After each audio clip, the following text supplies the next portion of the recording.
Whenever I see grief in movies or on TV, there's always this very specific script. You know the one? Oh, yeah. The funeral scene. It's always raining. Always raining, lots of Oh. black umbrellas. Then you get the weeping, the montage of someone staring out a window while some sad indie music plays. It's sad for sure, but it's also very tidy. It makes It sense. follows a narrative. Yeah. But real grief, I mean, the actual messy reality of a human brain dealing with trauma, it doesn't really care about the script. Not one bit. And that's exactly what we're getting into today. We're looking at this really fascinating and frankly kind of haunting piece of writing. And we're doing a deep dive specifically into chapter 2. It is a heavy read for sure, but it's so illuminating. It's written by a man in the immediate aftermath of losing his wife, Natalie. And what jumped out at me right away is that he's not really talking about the big emotions. Right. He's not dissecting the 5 stages of grief or anything like that. Yeah, he's not talking about the stuff that wins you an Oscar. He's talking about habits, these weird, almost glitchy little things his body started doing without his permission. Exactly. And that's our mission for this deep dive. We're going to unpack those glitches. We'll look at the specific physiological and psychological oddities. I mean, from phantom touches to a really strange new relationship with his shoes, to try and understand how the brain attempts to keep the lights on when its whole world has just gone dark. Okay, so let's set the scene. The author starts right at the epicenter, the night his wife passes away. Now, if we're following that Hollywood script, this is the moment for the big breakdown, right? The screaming at the sky, the collapse. You'd expect total devastation. Yeah. But he describes numbness. He says on that night, he felt absolutely nothing. Which it sounds almost cold when you say it out loud. Like, was he in shock? Did he not care? Yeah. It's not that he didn't care. And this is where he uses this brilliant metaphor of an emotional reservoir. He says it wasn't that the tank was empty. It was that his brain knew exactly how deep that reservoir was. So it's a protection mechanism. It's biological triage. I mean, he describes being so physically exhausted, just completely drained from her illness. His subconscious basically did the math and said, if I open these floodgates right now, the host body is not going to survive. So it locked the gates. It locked the gates. That's Yeah. a perfect way to put it. That is just wild to think about. We think grief is this uncontrollable wave, but he's saying his brain built a dam instantly without him even asking. And he knew the pain was there. He writes something like, I knew the reservoir was full. He could feel the pressure of it behind this wall he couldn't access. It's like a circuit breaker tripping to stop the whole house from burning down. Yeah. The power is still there, but the house goes dark to save the wiring. So the circuit breaker flips. That's through the night.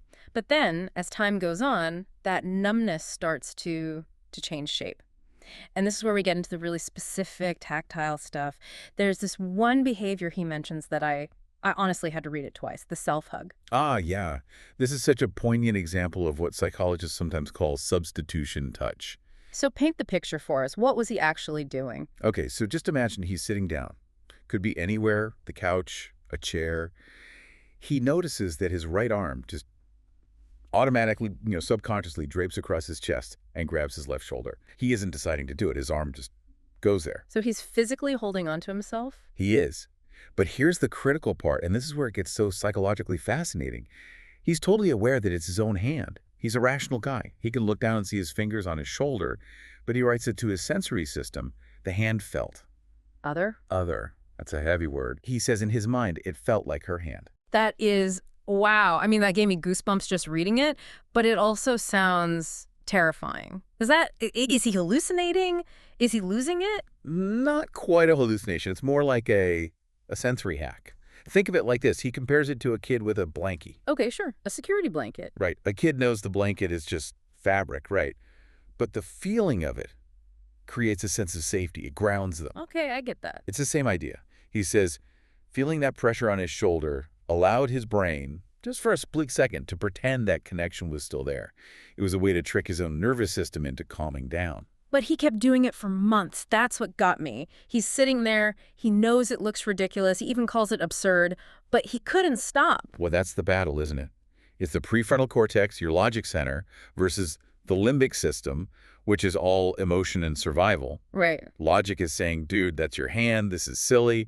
But the limbic system is screaming, I need this contact to survive the next 5 minutes. He uses that phrase, riptide. Yes. He says grief is a riptide. You can see the shore, the facts, the logic, but this current is just pulling you out to sea.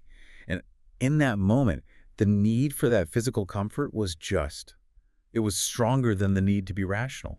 Yeah. The current wins. It really shows how physical grief is. We say it's all in your head, but he's talking about skin, muscle, actual pressure.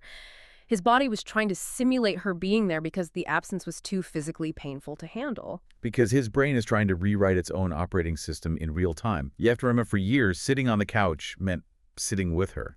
That's a deep neural pathway. Sure. When she's gone, the brain tries to fire that pathway, hits a dead end, and it has to invent a detour. The self-hug was the detour.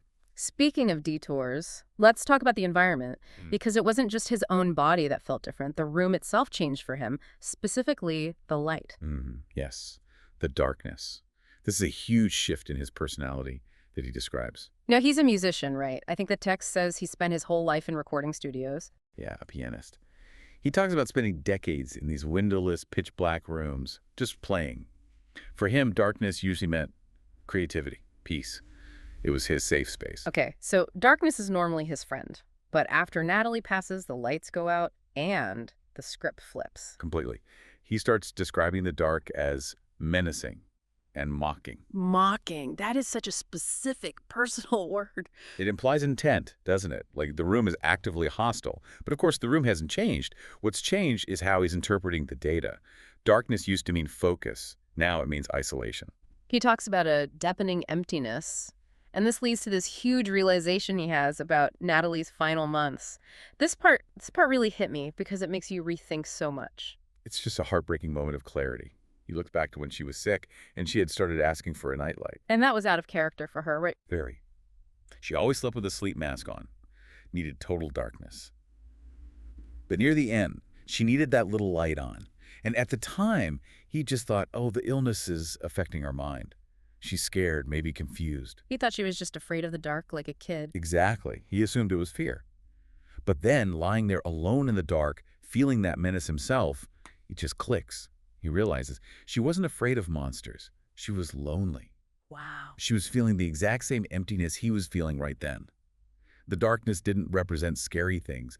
It represented the void, non-existence. There's that quote he uses, something like, it's one thing to support someone who has been burned, it's another to feel the burn yourself. That's it. That's the gap between sympathy and true empathy. He was holding her hand the whole time, right? He was there. But he couldn't actually feel what she was feeling until he was the one left behind in that same darkness. He couldn't understand the burn until he was in the fire. Precisely. And he talks about looking for the street light, right? Just that tiny sliver of light coming through a gap in the curtain. That little sliver became his lifeline. It's fascinating how we revert to these primal needs when we're grieving. Logic just goes out the window, and you just need proof that you exist. Light proves existence. Darkness implies you just disappeared. It's like object permanence for adults. If I can't see the room, am I even here? Exactly.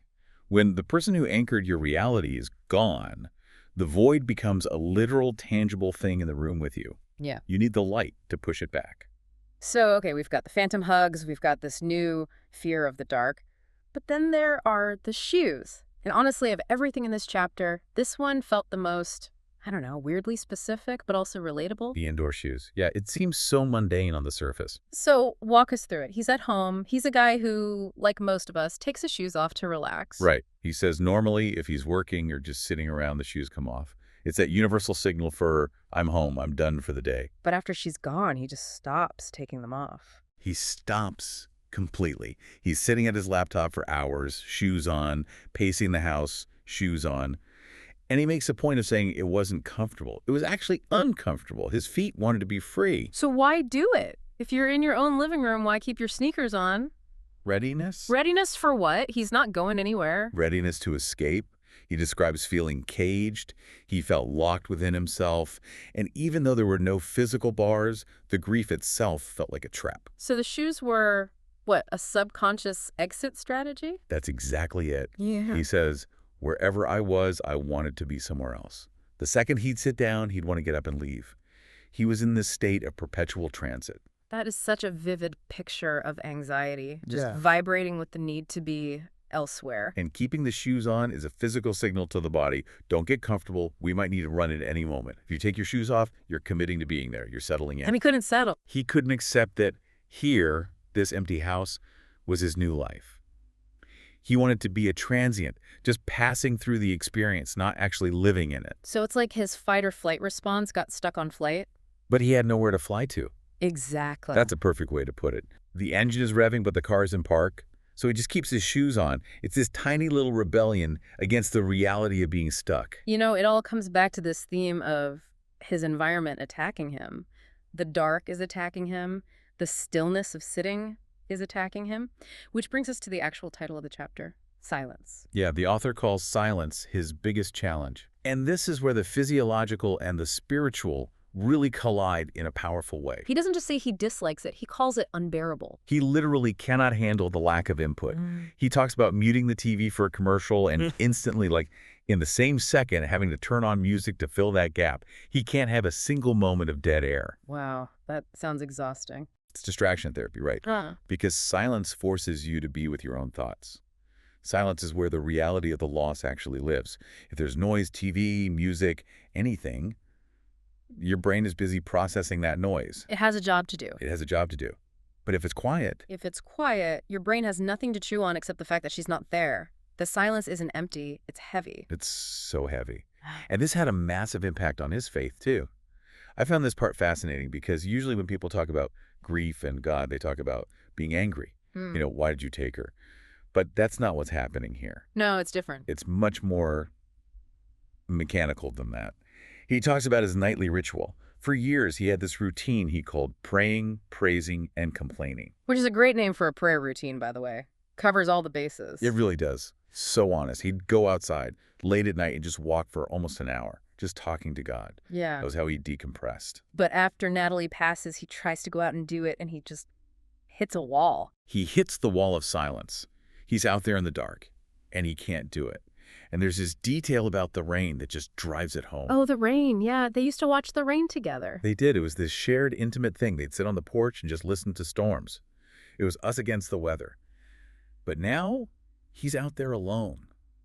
And he says the sound of the rain hitting the roof, it wasn't soothing anymore. It just emphasized that he was the only one hearing it. It went from a we experience to a me experience. And that contrast was unbearable. He says every single drop was just highlighting her absence. The sound wasn't company, it was evidence of his isolation. And this leads to this sort of crisis. He asks, how can you call yourself a Christian when you have so little interaction with God? But he clarifies it. It's not that he stopped believing. No, he's very explicit about that. He wasn't mad at God. It wasn't a crisis of theology. It was a crisis of process. He couldn't handle the medium of communication itself. Exactly. He compares it to a marriage where the partners never talk. He's used to pouring his heart out to Natalie, and Natalie would respond. She'd give feedback, touch his arm. It was a two-way street, a loop. And God? Well, God is famous for being a good listener, but not for quick, audible replies. Right. He pours his heart out to God, and what he gets back is silence. And because his tolerance for silence is at zero, the interaction becomes impossible. He says he abhors the lack of auditory stimulus. It's almost like a technical incompatibility. His receiver is just broken. That's a great way to think about it. He's sending the signal out, but he can't handle the dead air on the return frequency. It's not that he doesn't want to pray. It's that the very act of praying just underscores his loneliness. It paints such a total picture of the devastation. You lose your partner, but you also lose your routines, your comfort in the dark, your ability to sit still, even your spiritual connection, all because your brain is just misfiring. It raises a really important question about what we even consider sanity during grief. Because when you list these things out, hugging yourself, wearing shoes all the time, being terrified of a quiet room, it sounds unstable. The author actually brings that up at the end of the chapter. He starts wondering, is this what it's like to lose your mind? Yeah, he feels the weight of all these little things. He says, you know, he expects the big sorrow. He expects to cry. But these little quirks, they're what make him question his own stability. And then he drops that reference to Robert Schumann. Yes, the composer. I didn't know this story, but apparently Schumann was driven insane by a single musical note. That's the legend, yeah. A single A note, just playing over and over in his head relentlessly until he just couldn't function. Yeah. It wasn't a symphony that broke him. It was one tiny, persistent frequency. And the author asks, could one of these little things be my musical note? It's a terrifying thought, isn't it? He's asking, could the shoes be the thing that breaks me? Could the silence be what pushes me over the edge? Not the huge, tragic event of her death, but the silence in his own living room. We always assume it's the big tragedy that breaks people. But maybe it's not the event itself. It's the aftermath. It's the dripping faucet. It's the constant low hum of the silence. It's the shoe that never comes off. Those are the things that just erode your resilience. So if we pull back, what does this mean for us, for anyone listening? Because, hopefully not everyone listening is in the middle of this kind of grief. But we all know someone who is or will be. I think it's a directive to look closer. We tend to ask grieving people, how are you feeling? And they say, I'm sad. And we nod and say, okay. Right, we checked the box. We did our duty. We check the box. Yeah. But we rarely look at their habits. We rarely ask, hey, are you sleeping with the lights on now? Or why are you wearing boots in the living room? Because those aren't just quirks. They're data. Yeah. They're distress signals. Grief isn't just an emotion. It's a total neurological recalibration. The brain is trying to survive a missing limb. And those odd habits aren't signs of madness. They're signs of a brain frantically trying to build a bridge over a chasm that wasn't there yesterday. That is a really powerful way to look at it. It's not madness, it's adaptation, it's survival. Exactly. Yeah. And sometimes survival looks like wearing shoes to bed or hugging yourself because you just need to feel something on your shoulder. And if we can understand that, maybe we can offer better support. Maybe we just sit in the noise with them for a while so they don't have to face the silence alone. Or just leave a light on for them. Exactly. Well, that gives us a lot to think about. Next time you see someone going through it, maybe don't just check on their heart, check on their habits. It might tell you a lot more. Couldn't agree more. That's it for this deep dive into silence. Take care of yourselves out there and maybe appreciate the silence a little more today, especially if you have someone to share it with. We'll see you next time.